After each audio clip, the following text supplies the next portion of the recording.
Message from SunnahFollowers. This is from Sheikh Saleh. We need to unite. Sisters, wear your hijab. Wear your beards. Be proud of your beards. Stay home, stay home, stay in your home. Stand up, unite, and stand for Allah subhanahu wa ta'ala. That's right, Saleh. We all should stand up in solidarity, not transgressing the limits of Allah, but standing together with patience and understanding. This is SunnahFollowers. With dignity, humility, and balance. If you want to learn about how to balance and maintain your faith every day, you need to be here at 6:30 p.m. Eastern, being taught by Laila Nasheeba, streaming on all major platforms. Channel SunnahFollowers. Hope to see you there, inshallah.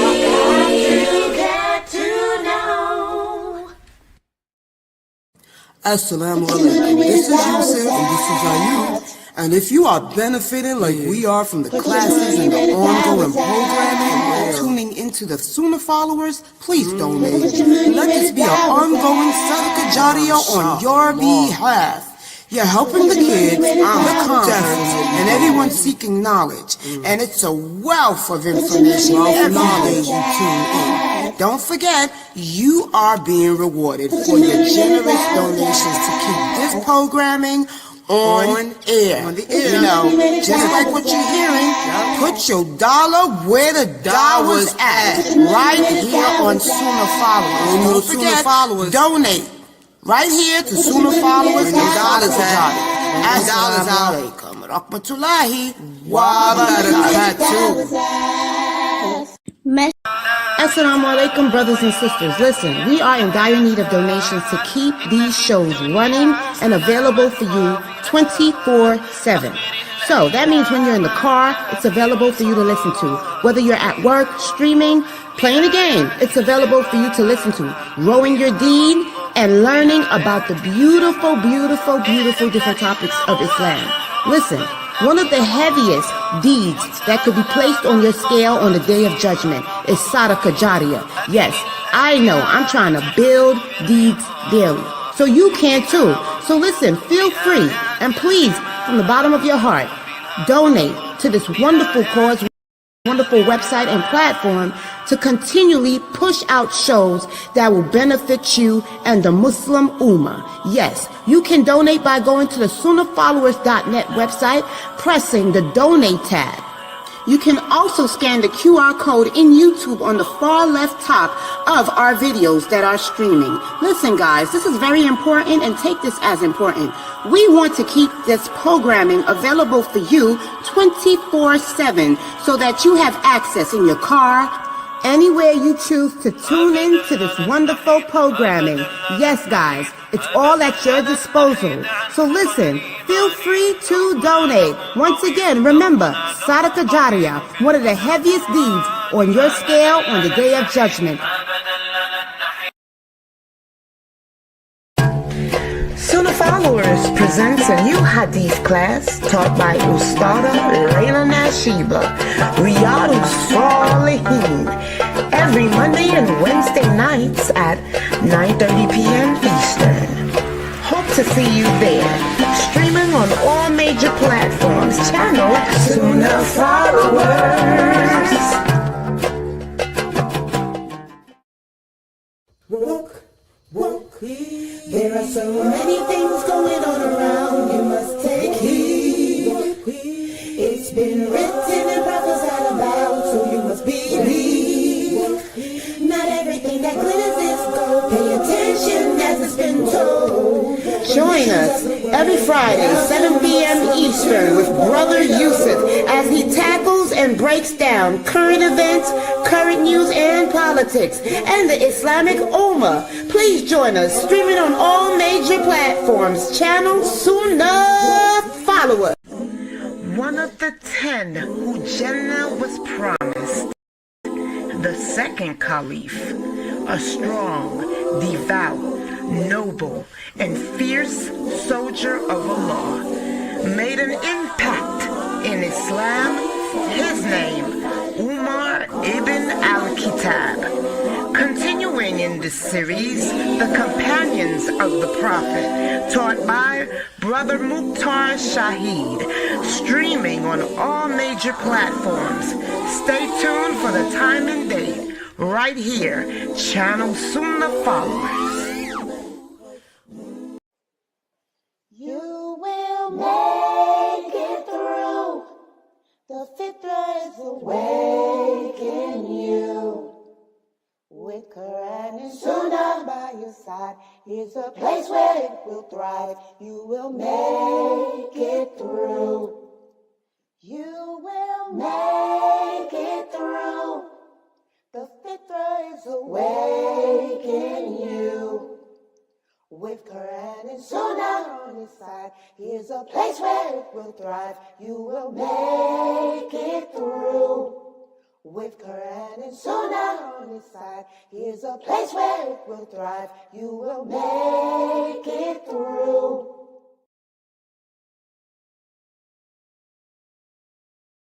Okay, can you guys hear on YouTube? Oh, wait a minute. Is the sound there? Okay, in alhamdulillah, wa salat wa salam ala wa rasulullah. I'd like to welcome everybody to our Aqidah class. And this is the class wherein we are discussing what it means when we speak about how the concept of Wala Wal Bara has become diluted since the time of our Prophet sallallahu alaihi wasallam, diluted in so many different ways. And as Allah tells us in the Quran, whenever the concept of allegiance and disassociation becomes diluted, and by the way, that's the whole principle of Islam. That's the whole principle of La ilaha illallah Muhammadur Rasulullah. When that concept becomes diluted, that's when we can expect war and all of that to happen to us as an ummah, as a nation, because we've deviated away from the concepts of La ilaha illallah Muhammadur Rasulullah. We're living in the days of fitan, the days of trials and tribulations. So what can we do?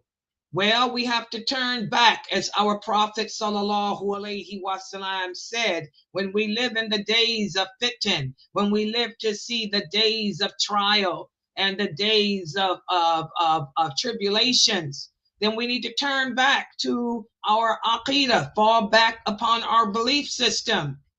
Make sure that our belief system is the way that it's supposed to be. You know, look at the lordship of Allah. Are we practicing our religion the way we should? Do we truly believe in Allah? Well, that's what this class is all about. And the last time we met, we spoke about different violations, different ways in which we're violating or disrespecting the lordship of Allah. Also, how we're disrespecting the prophethood of the Prophet Muhammad sallallahu alaihi wasallam.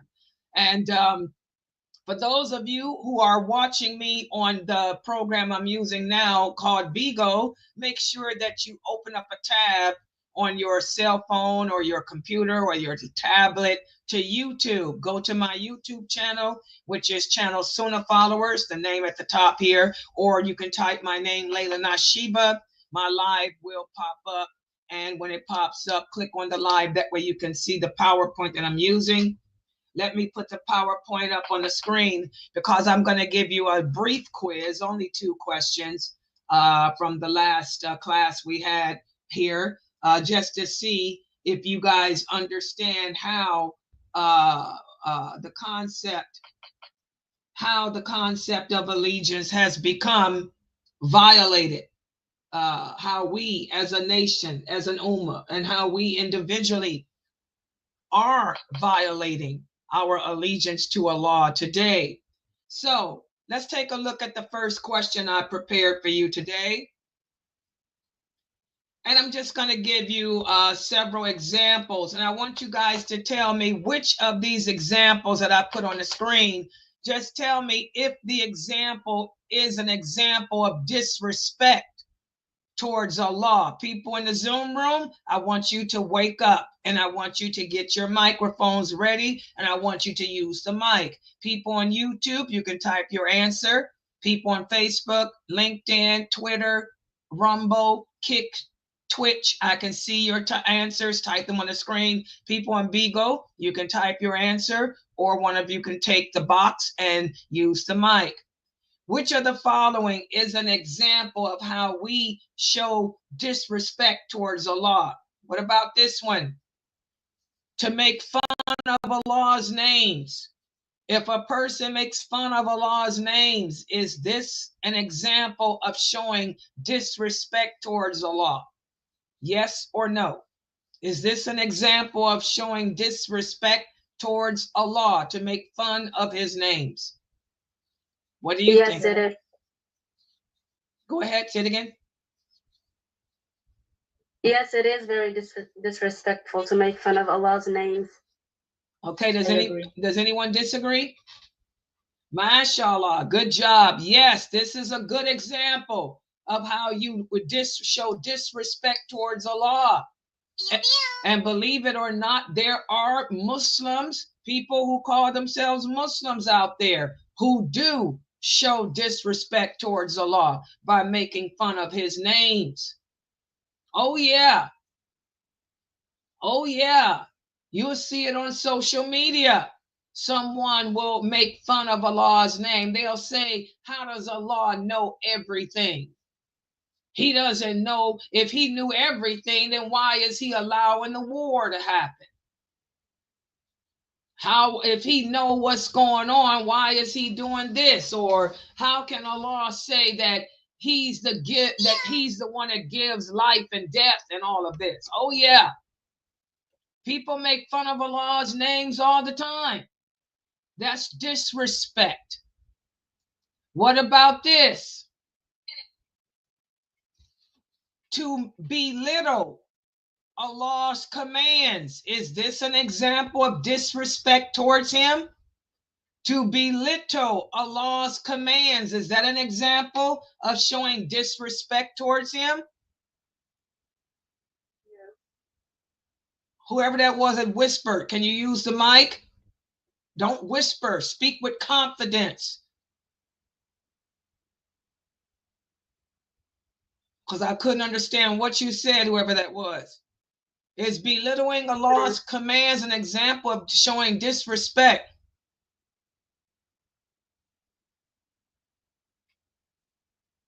Yes. Thank you, because I couldn't understand that person at all. Yes, it is. This is an example of disrespect. And who can give me an example? One of the sisters here, one of my new Shahadas, Sister Sarah's asking, what does it mean to belittle his commands? Can anybody give me an example to answer her question? She said, what does it mean to belittle his commands? To belittle means to look down on or make fun of his commands. Give me an example of that. Give her an example of that. Oh, we can give you some examples, especially in regards to women. Somebody give her an example of a belittling his commands. Like saying you don't have to cover yourself in a hijab. Oh yeah, making fun of how we dress. Seeing that a woman wears a tent. How many of you have heard Muslim men? I've heard Muslim men refer to the way we dress as we wear tents.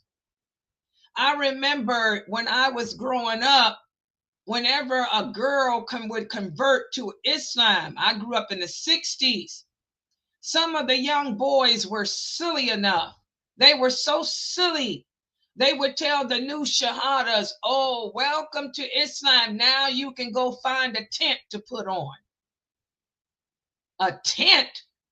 I used to say, why do you silly boys say that? You know, we don't wear tents. We wear abayas, and we are beautiful in our abayas. You don't look down and belittle someone. That's a real simple example. Or to make fun of the fact that we don't have boyfriends. Oh yeah, that's another good example, Amatullah. You're going to belittle the fact that we don't fornicate. We don't date. We don't have boyfriends. We don't have girlfriends. Well, how do you get to know a person before you marry them? That's the good thing, because you're never going to know a person until you live with them anyway. You're never going to know a person until after you marry them anyway. So you want to belittle the fact that as Muslims, we don't date. A person can pretend to be whatever, and then once you marry them, that's when you see the real person anyway. Okay, so to belittle, to look down on Allah's laws, to look down on his commands. You understand now, Sister Sarah? Yeah, she said she got it. She said, thank you. Good job, guys. What about this one? Is this an example of disrespect? To deny Allah's existence. Is that an example of showing disrespect towards Allah? Yes. Good job. Yes, it is. Believe it or not, we have Muslims who deny Allah's existence. Oh, yeah. You claim that you believe in Allah, but you deny his existence? You're no different than the Christians. The Christians, why is it that the Christians are unbelievers? They claim to believe in Allah, but they deny his existence. They claim to believe in Allah, but they deny a lot of things about him. So we disrespect Allah in a lot of ways, and we wonder why Allah has sent so many calamities towards us. And also, the last time we met, we spoke about how we neglect so many fundamental principles of Islam. So which of the following things are examples of neglect of a fundamental principle of Islam? What about this? Is not wearing a hijab or not dressing correctly. For you brothers who refuse to cover yourselves from your navel to the knee. A lot of you brothers are wearing shorts, but you're not covering yourselves from the navel to the knee. Is this an example of neglecting a fundamental principle of Islam? Is that an example? Yes. Good job. Yes, it is. That's an example. What about this?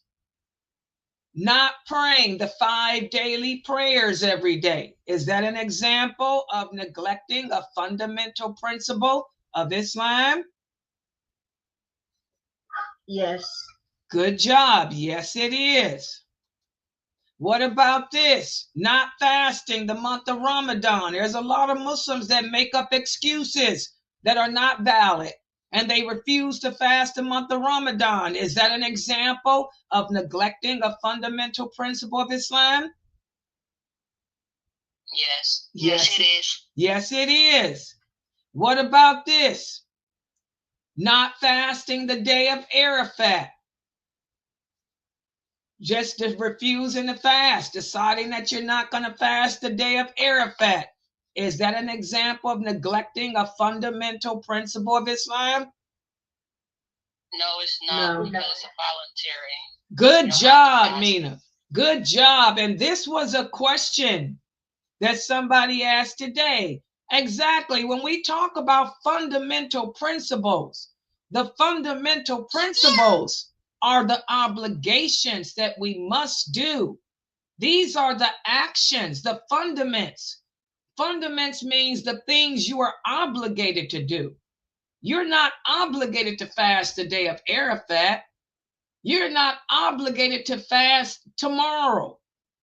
If you want to fast tomorrow, you can. The white days of the Eid. You're not obligated to fast the white days of the Eid, okay? But you are obligated to fast Ramadan. The only fast we're obligated to do is the month of Ramadan.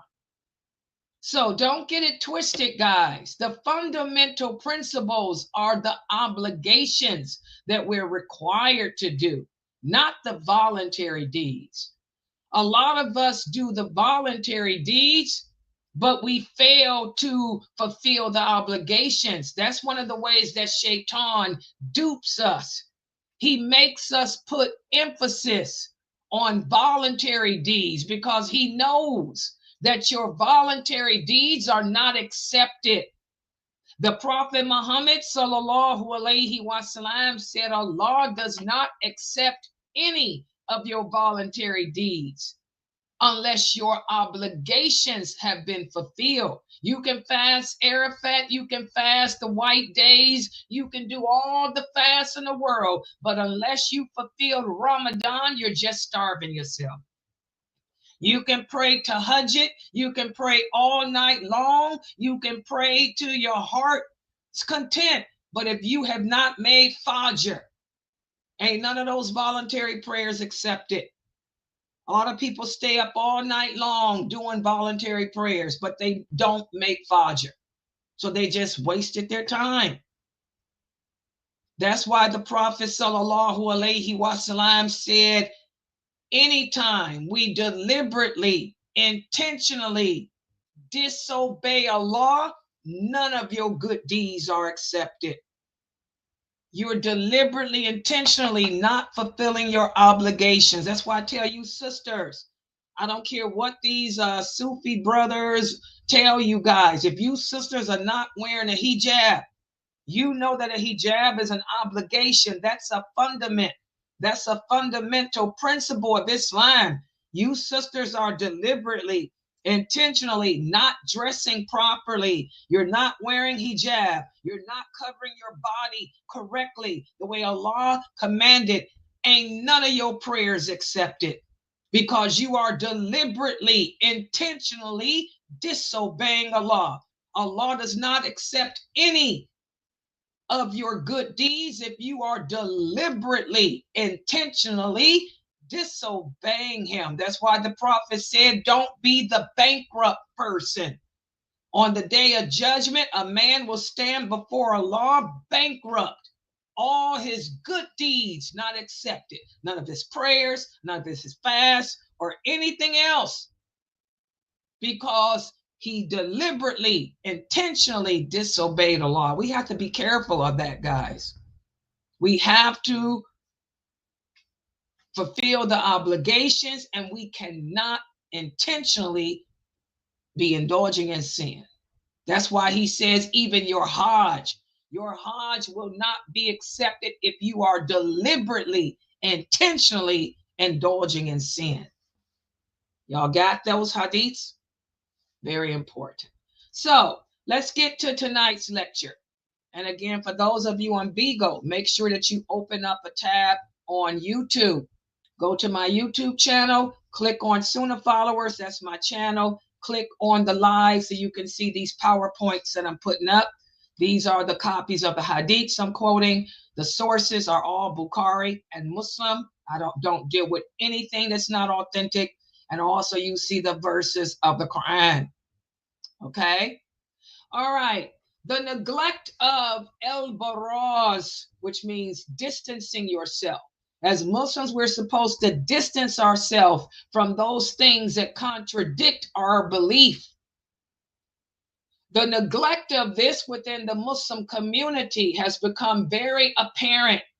And because of that, it stands in the way of our unity. It stands in the way of our love for each other, our love for Allah.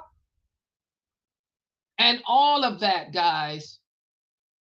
And we have to understand the root causes behind these violations. And by understanding the root causes behind these violations, this is what will allow us to embark upon a transformative journey of self-reflection and growth.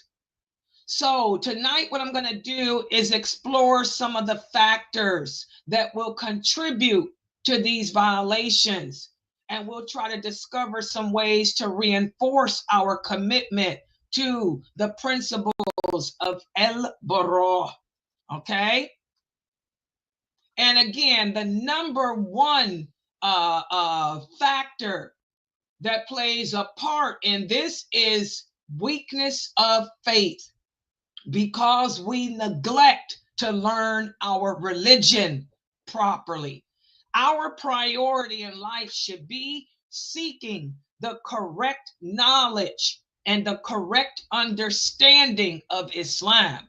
I mean, there's nothing wrong with going to school to get a degree in engineering so you can provide and maintain your family. We do need more Muslim doctors. We need more Muslim lawyers and all of that too. We need Muslim social workers. Nothing's wrong with that. But never, ever, ever stop learning about Islam. Okay? Weak faith and lack of knowledge. This is the number one cause of disregarding Wala Wal Bara. We can cultivate love and allegiance that can transcend personal interests by strengthening our understanding of our religious teachings and by embracing a deeper connection with our faith, guys. I have 2 college degrees, 3 college degrees, but I never stopped learning my religion. I never stopped learning my deen. My religion was always number one. And I've taught this religion for over 50 years. I went to college, got degrees that would help me to teach my religion. Okay? Also, another cause is secular influences. We can live in the West, but we should never allow the happenings in the West to influence us and change our Muslim identity. We are Muslims. We should never try to blend in and become like the non-Muslims. As the Prophet Muhammad said, we're supposed to be distinct. We're supposed to stand out over the non-Muslims. We're supposed to be better than them, not blend in and be like them. When you walk into a room of 100 non-Muslims, you should be that one person that stands out over them. And you should never allow their ideologies, their lifestyle to jeopardize yours or conflict with yours. Never, ever, ever jeopardize or lose your Muslim identity. But unfortunately, we've done that. We've succumbed to the West. How many of you Muslims walk around calling yourself Democrats? Astaghfirullah. Democracy. Democracy. Democracy opposes Islam. How many of you call yourselves Republicans? Republicans. A republic opposes Islam. We believe in an Islamic state. Subhanallah, we're not Democrats, we're not Republicans, we're Muslims. And our lifestyle is the total opposite of all of that. But you guys have allowed the West to change your ideology, change your mindset, change your way of thinking. You're voting. We even have Muslim women calling themselves congresswomen. Astaghfirullah. Muslim men calling themselves congressmen. This lifestyle is not ours. External ideologies and cultures that contradict Islamic teachings can erode our commitment to al-Bara. Striving for a balance between society's values and Islamic principles ensures that we remain rooted in our faith and that we preserve the unity of the Muslim community. We failed at that here in America. We have failed at that. It hurts me as a Muslim daya who was born in America to see so many famous American personalities who call themselves scholars when they're really not scholars. how they've succumbed to America and they were advocating for Muslims to go out and vote, which is haram. And even to see Muslims protesting, which is haram too. As Muslims, we don't protest the qadr of Allah. You guys are protesting the qadr of Allah. Astaghfirullah. It hurts.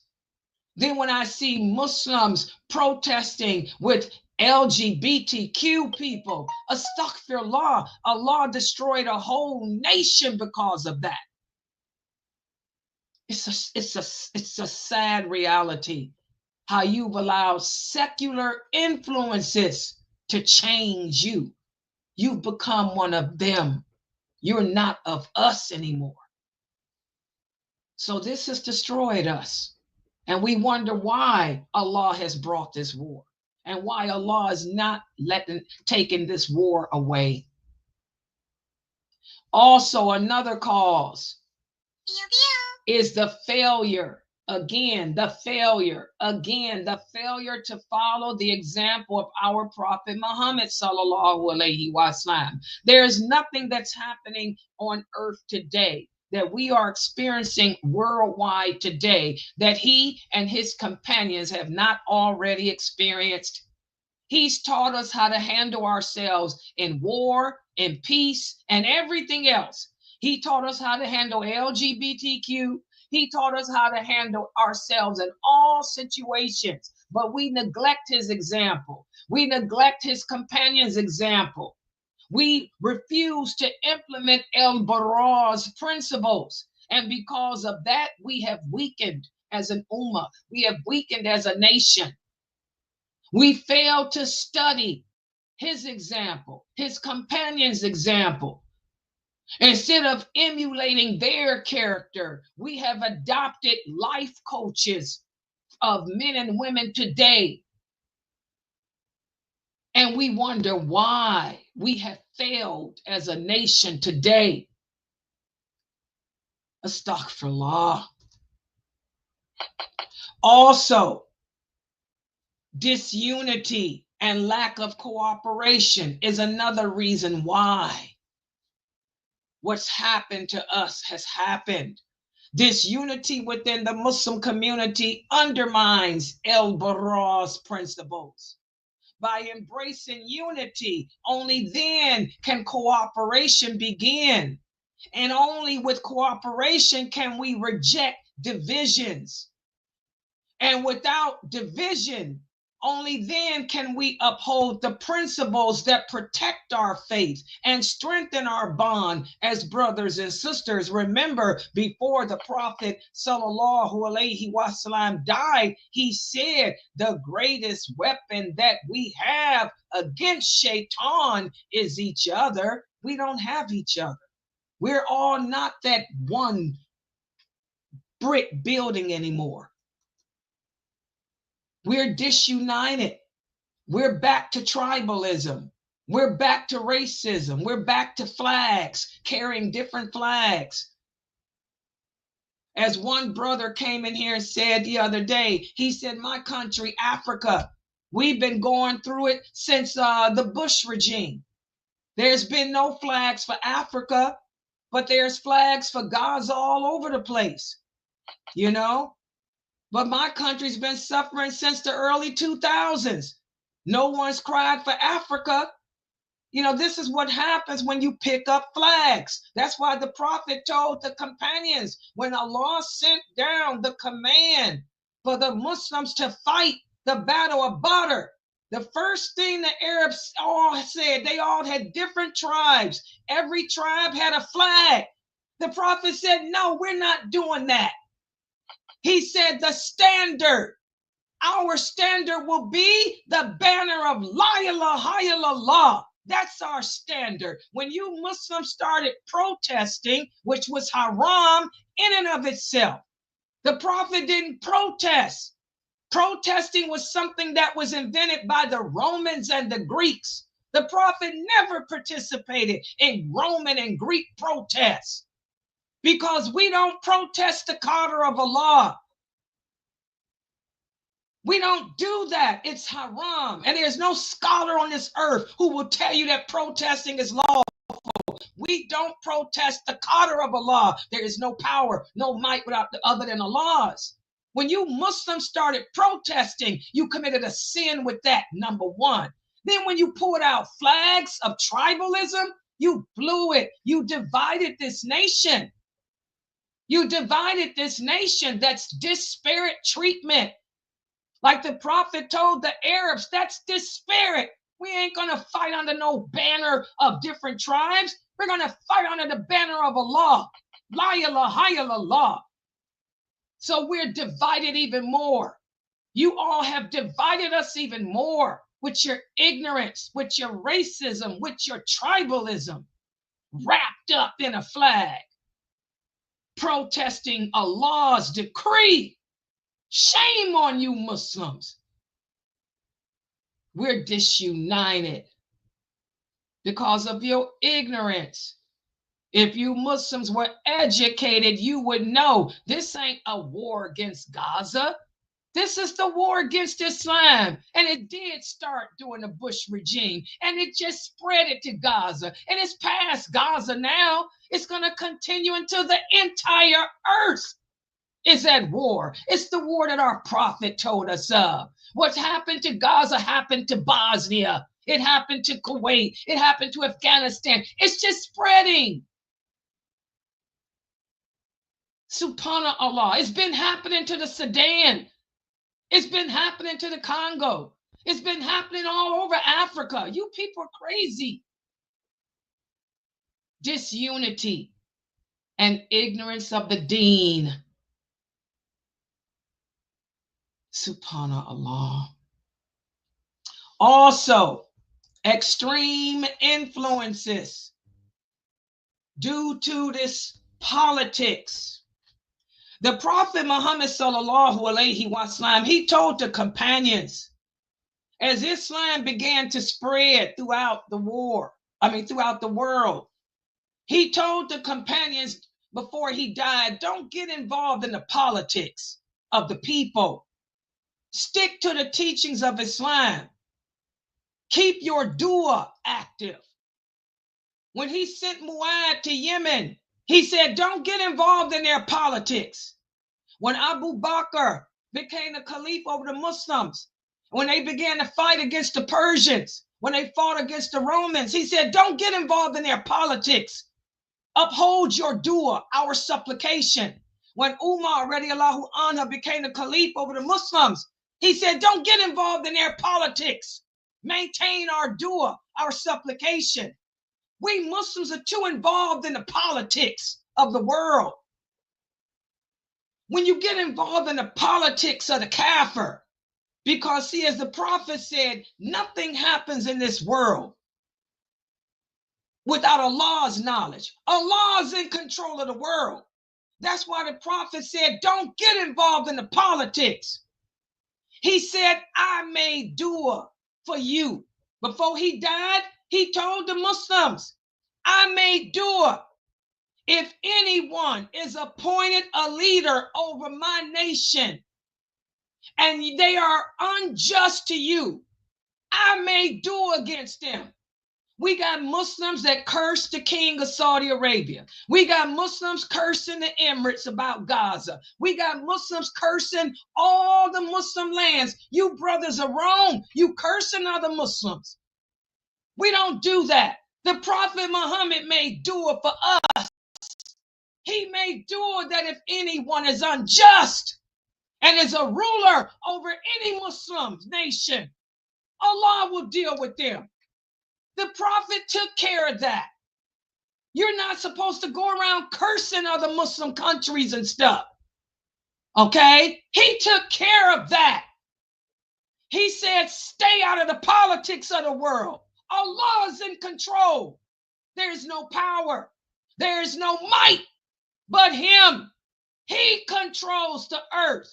He controls the universe. Nothing in this world is happening without his will. Stay out of the politics. Work on yourself. Allah will never change the condition of a people till we change ourselves. You brothers are cursing us, cursing each other, dividing us. You're extreme, you're emotional. Your extreme ideologies distort the understanding of El Bara and its manifestations. That's not Islam. How can we safeguard our faith from manipulation and preserve the true essence of El Bara when you all involved in the politics of the world? Our Prophet Muhammad took care of everything. The rulers and everything else. He made due against bad rulers. He said, follow them as long as they pray. He said, don't rebel against them as long as they pray. He took care of them with his dua. What are you doing? You're an extreme emotional fanatic. You need to fall back on La ilaha illallah and check yourself, brothers. Get out of the politics of the world. And also our ignorance, our lack of knowledge. We have to embrace self-confidence. We have to embrace education of this deen. We have to embrace having a deep understanding of the true Islamic teachings. That's the only way that we'll become empowered and be able to stand firm in our commitment to Allah and champion, what we were created to champion, which is to worship Allah correctly. We have to make Islam our priority in life, pleasing Allah our priority in life. We have to understand that there is no power or might other than He. He's in control. Do what He commanded you to do. Fall back, as the Prophet told the companions in times of war. Fall back upon Tawheed. Our strength is in our righteous actions towards Allah. Make sure you're doing what Allah commanded you to do. And you will be under His protection. And Allah will send the angels to help us in battle. But if you have deviated away from what Allah commanded, then you're worse than the Kafirs because you know better. Subhanallah. So again, these are all reasons as to why we Muslims are in the bad state that we are in today. And I hate to tell you guys, but it's going to continue to get worse. Because as the Prophet said, the later generations, we are so far away from true Islam. There'll be a handful of us. There'll be a handful of believers who will try to maintain the truth. But the majority of us will be so twisted into the life of this world. The majority of us will be so twisted into this dunya that they're not going to take heed. And this is how we have diluted the principles of Wala Wal Bara today. All right, I'm going to stop right here. Subhanakallahumma wa bihamdika ashhadu an la ilaha illa anta astaghfiruka wa atubu ilaik. Are there any questions or comments? We have to take this religion serious, guys. And this war did not start with Gaza. Any of you who think this war just started 2 years ago, you don't know nothing about what's going on in the world. This war started a long time ago in the early 2000s with the Bush regime, with Afghanistan, with Iraq, Kuwait, Bosnia. They did the same stuff with Bosnia. Okay, my sister-in-law came here as a result of that. Same stuff, destroyed it, obliterated it. Sudan, Nigeria, Africa, obliterated, still going on. Rwanda, still going on. Tanzania, still going on. It's just that you guys made it really big because it was Gaza. All right? It's going to get to America too. It's going to get to the UK too. The prophet said there will be no place on this earth that won't be devastated. It's just doing what Allah said. He's the one in control, not Israel, not America. He's in control. All right. Any questions? So it has been written, so it will be done. Yes.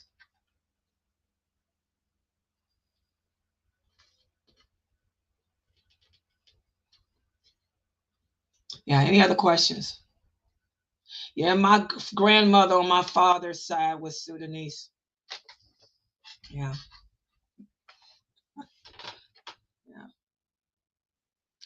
Yeah, go ahead. Yes, we have the Brother Mukhtar's class. By the way, guys, the Caliphate of Umar, ready Allahu Anha. That's tonight at 7 p.m. Eastern. For the people on Bigo, I will keep this stream open. Yeah, the Caliphate of Umar, ready Allahu Anha. Yes, that's in 10 minutes, inshallah.